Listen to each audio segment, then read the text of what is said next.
Do you love to read books, especially in entrepreneurship and business? And you want to know what are the best books with regards to marketing, entrepreneurship, and business? In this video, I'm going to share with you my top 10 business books and why I recommend them. Coming up.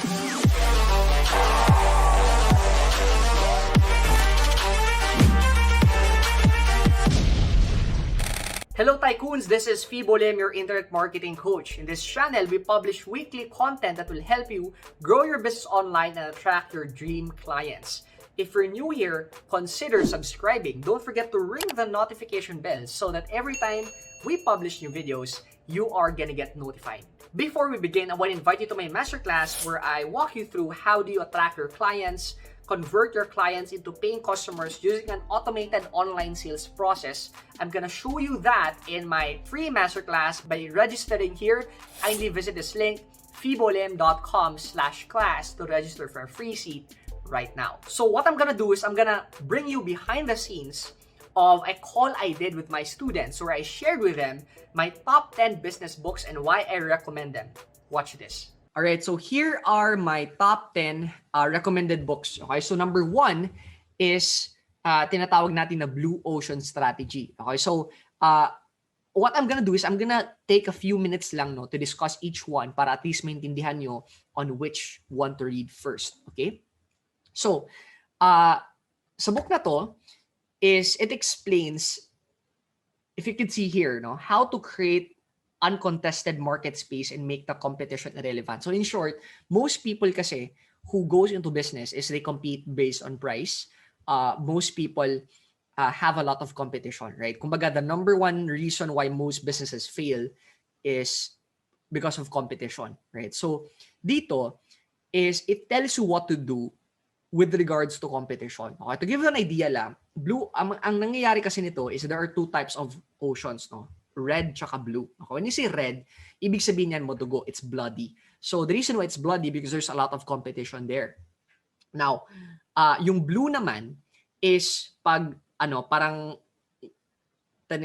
ang nangyayari is okay, to make things simpler, dito maraming competition, dito sa blue walang competition. So kumbaga, when you go fishing sa blue ocean, lahat ng fish lalapit sa iyo. But when you go fishing sa red ocean, madugo siya kasi everybody's fighting over. Okay? Now, the mistake of what most people do is they implement the blue ocean strategy the wrong way, wherein they create a product that's unique. They go into a market that's never been touched. And kasi akala nila that the only way for them to win in business is to be the first person to market or the first person to offer in a new market. Okay? Kumbaga, ikaw yung pinakauna. If you noticed, sila Uber, sila Airbnb, sila sino pa ba? Sila Facebook, for example. Hindi, akala natin sila yung nauna. Okay? But the truth is, hindi yung sila yung nauna. Sila na lang yung tawag nito, who are staying in business. Kasi before Facebook, meron namang Friendster, 'di ba? Before Uber, meron namang another ride sharing app, right? So there are maraming businesses ngayon who are still here, not because they're the first person. Si Apple naman, hindi naman sila yung first nakagawa ng computer or nakagawa ng phone, right?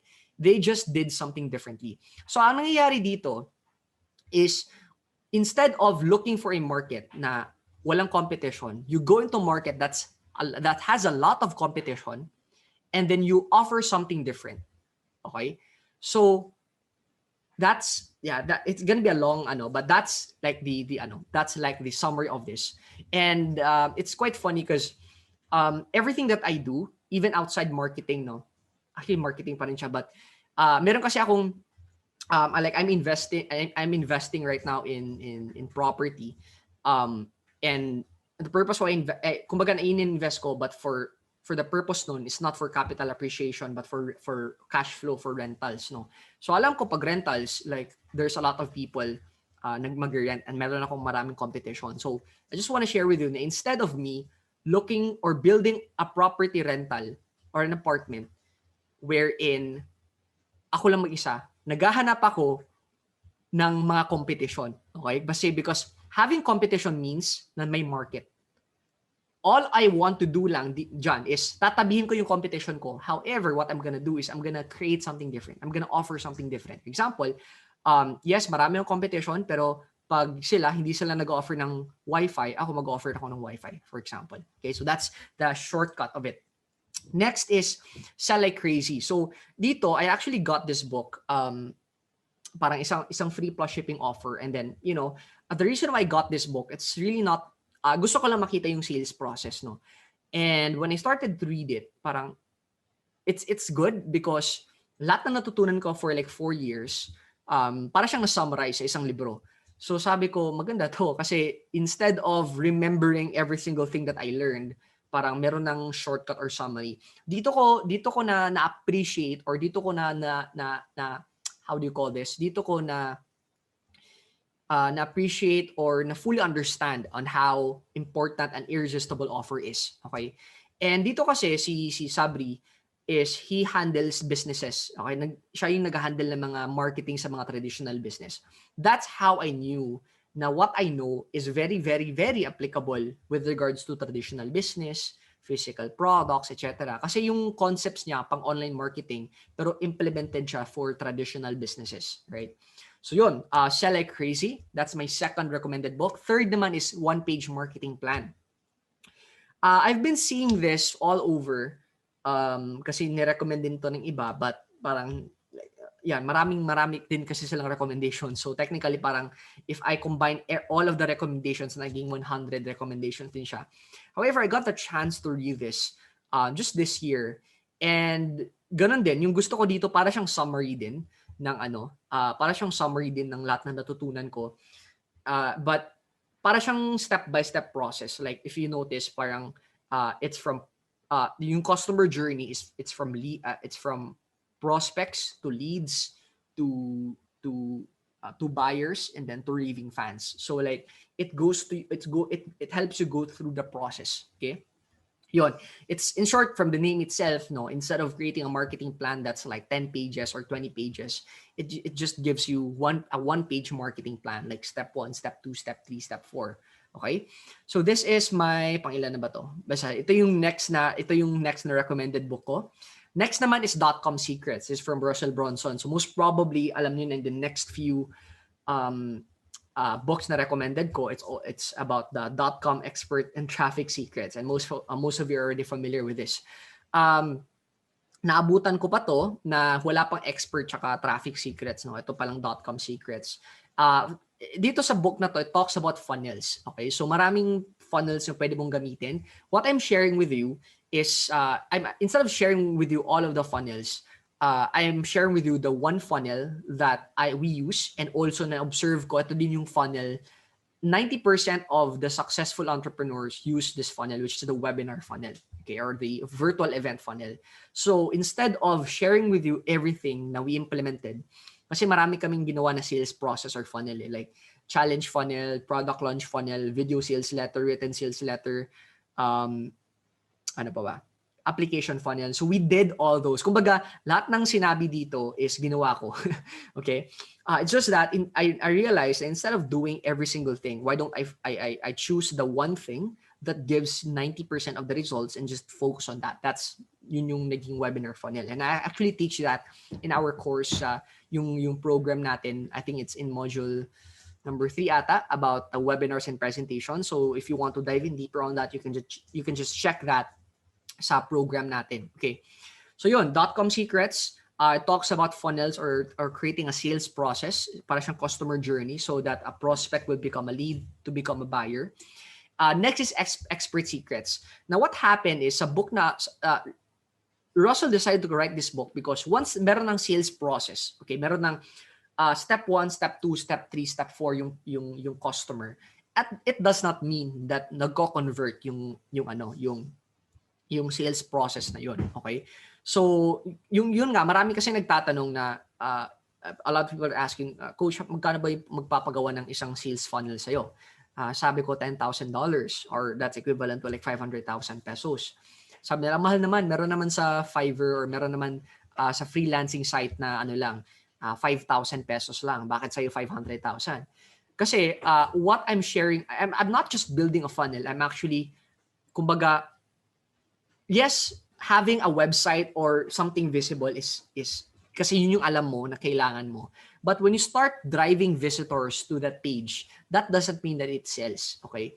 So, that's why nangyari is after building that sales process, what makes it sell? What makes them convert or buy?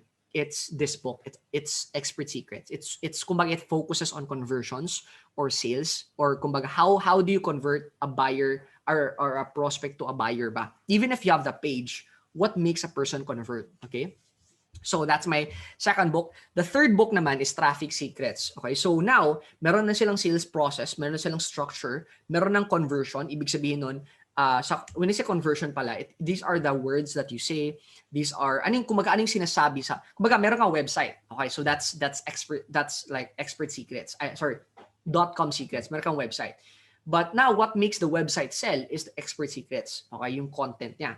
Now that you have the website and then the content, hindi pa rin siya bebenta pag walang traffic. Okay, traffic is the visitors. These are the people visiting your web page, your website. So now, Russell shares here yung different ways on how you drive traffic. Especially ngayon na maraming yung Facebook is, tawag nito, there's meron kasi tayong tinatawag na Facebook slap, no, na before kasi may tinatawag na Google slap. What this means is like since you don't control the platform, Google can do whatever they want, Facebook can also do whatever they want. So for you to protect yourself from your ad account getting disabled and all these crazy concerns, no, he shares here yung tinatawag natin na evergreen tawag nitong evergreen sa sales process or evergreen na traffic generation strategies. Okay? So, kumbaga, kahit wala na si Facebook, kahit wala na si YouTube or whatever, 50 years after, mag-work pa rin yung mga strategies na to. Kasi these are like things na don't change. Okay? So, this brings us to the fourth book, which is Copywriting Secrets. Jim Edwards is actually a partner of Russell. With regards sa meron siyang software called Copywriting, I forgot the name of that software, no. But dito ko natutunan yung mga different headlines on what to use. So if you're wondering how to write headlines, how to write a copy, kumbaga copy means these are the words. Tawag nito, these are the words of your sales page, of your ad. And this is what makes people buy. Okay, it's not because of dahil maganda yung site mo, it's the persuasion, kumbaga. Okay, so these are the words, these are the copy. Okay, for those who don't know, copy means text. Okay, these are the text or the description sa page mo. Okay, so when you say copywriting, that means you're writing as a copy, you're writing text message or a description. But when you say copy kasi, it's related to sales. So there's a difference between a copywriter and a content writer. Kasi a content writer just writes content. A copywriter writes a content that sells. Okay? So kumbaga, yung copywriter is a salesperson through the power of the written word. Okay? That's how it works. So next naman, I want to share his platform closing. Peng has been one of the people I follow ever since, no. And that actually yun yung reason bakit ako naging speaker, kasi sabi ko I want to become like him. And ito yung isa sa mga first products that he launched. And then I read this book, I implemented it, and that's how I became good at what I do right now. I followed kasi meron din ni-launch si Russell na 10x Secrets. It's like a similar thing, no? But dito kasi parang it's Peng's experience in talking on stages and how he closes. Because technically as a speaker, meron kang dalawang area or kumbaga meron kang dalawang career path, no? Number one is you can be a keynote speaker wherein you are getting paid based on time. Kumbaga, you hire Gary Vaynerchuk, you hire Grant Cardone, may example mga ganun, or Tony Robbins. Those are keynote speakers, no? They get paid based on time. But the problem naman as a keynote speaker is kailangan maging sikat ka. Okay? Kasi pag hindi ka sikat, walang kukuha sa'yo. Another problem ng keynote speaker is you are an expense to the organizer. Kumbaga, when they get you, they pay money to get you. Okay? Another route naman is to become a sales closer, okay, or closer na speaker. Now, when you're a sales closer, nangyayari nun is number one, you bring in revenue sa organizer. So mangyayari is, merong keynote speaker, tapos, for example, for one day, merong keynote speaker, tapos merong tatlong sales closer. The organizers make money through the sales. Okay? So kumbaga, yung keynote speaker, yun lang yung nagpapadami ng tao, but the organizer makes money through the sales ng mga sales closers. Now, here, yung advantage naman dito is you're not paid based on time. You're paid based on how good you close. Okay? So kumbaga, talagang kumbaga, for example, that's how Russell made $3.2 million in 1.5 hours in 90 minutes. Okay, $3.2 million in 90 minutes. So if you notice, yung pinaka highest paid speaker, by the way, is Donald Trump. He was paid $1.5 million for a 1 hour talk.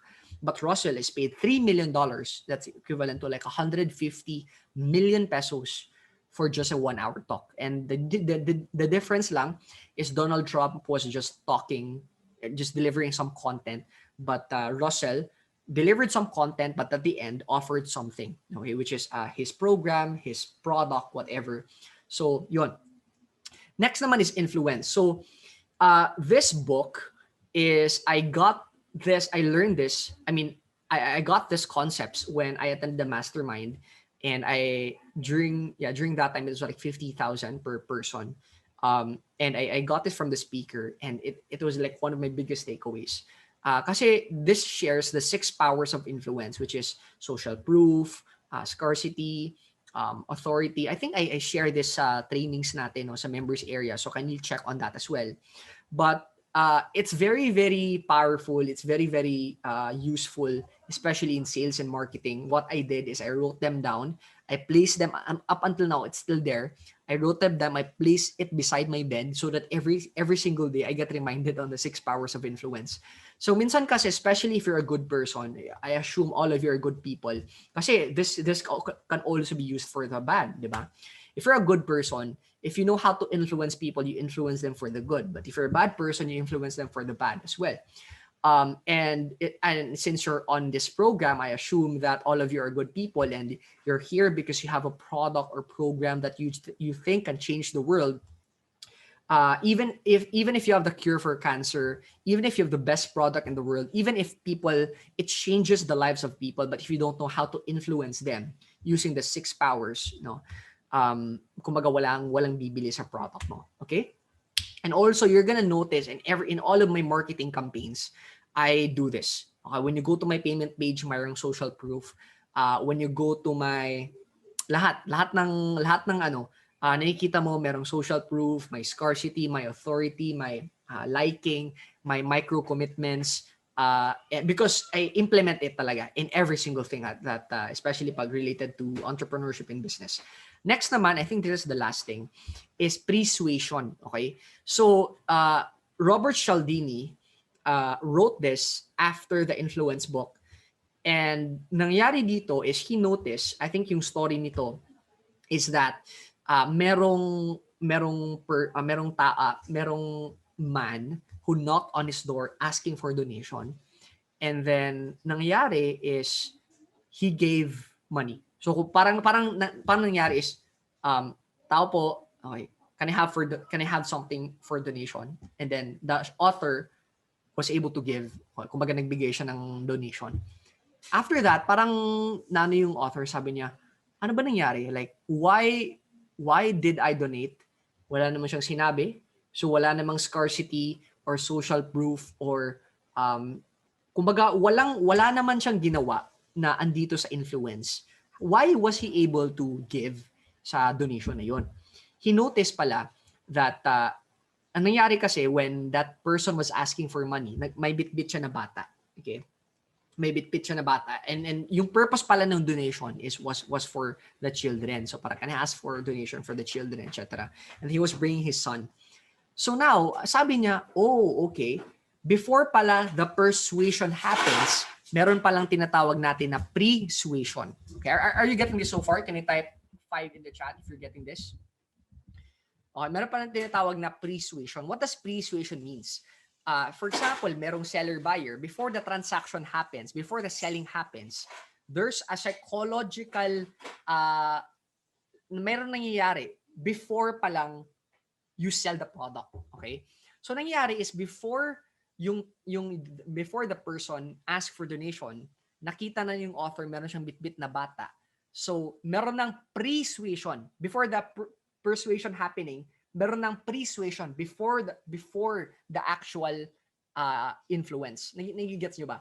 Okay, so for example, merong shinare yung author na sa landing page, okay? Sa ano, tawag nito sa I think alam niyo ano ibig sabihin ng landing page, opt-in page. No? It's a page that capture a person's contact information. But para mas mabilis website.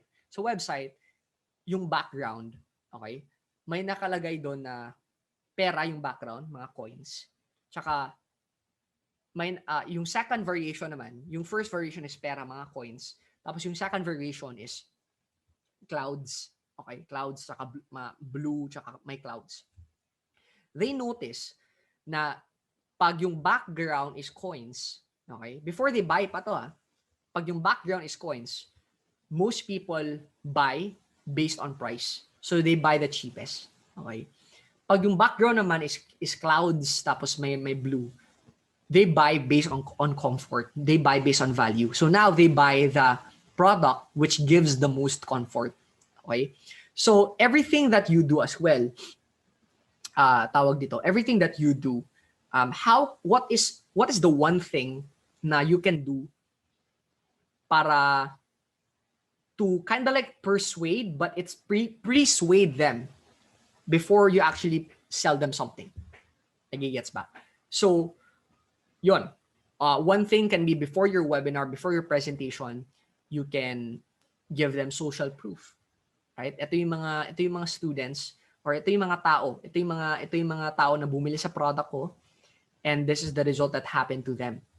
And now they are much more excited. Kumbaga, na-persuade mo na sila even before they come to your talk, to your presentation, to your meeting, or to your meetup, or whatever. Okay, nagigets ba? So, can you type yes in the chat if nagigets? Ayan, so those are ito yung top 10 recommended books ko. Blue Ocean Strategy, Sell Like Crazy, One-Page Marketing Plan, Dotcom Secrets, Expert Secrets, Traffic Secrets, Copywriting Secrets, Platform Closing Influence, Pre-Suasion. Okay? So, those are our top 10 recommended books. Alright, question of the day. What is your best business book ba? Okay, sa tingin mo, ano yung una mong babasahin? Let me know in the comment section below. Thanks so much for watching. Once again, I want to invite you to my masterclass where I share with you how do you attract, convert, and automate your business using an automated online sales process to sell your products and services. Visit this link, fibolim.com/class, to register for a free seat right now. If you have not subscribed to our channel yet, go ahead, click subscribe so that every time we publish new videos, you are gonna get notified. Until next time, this is Fibo Lim. Achieve success, live with happiness, and enjoy the good life. See you in our next episode.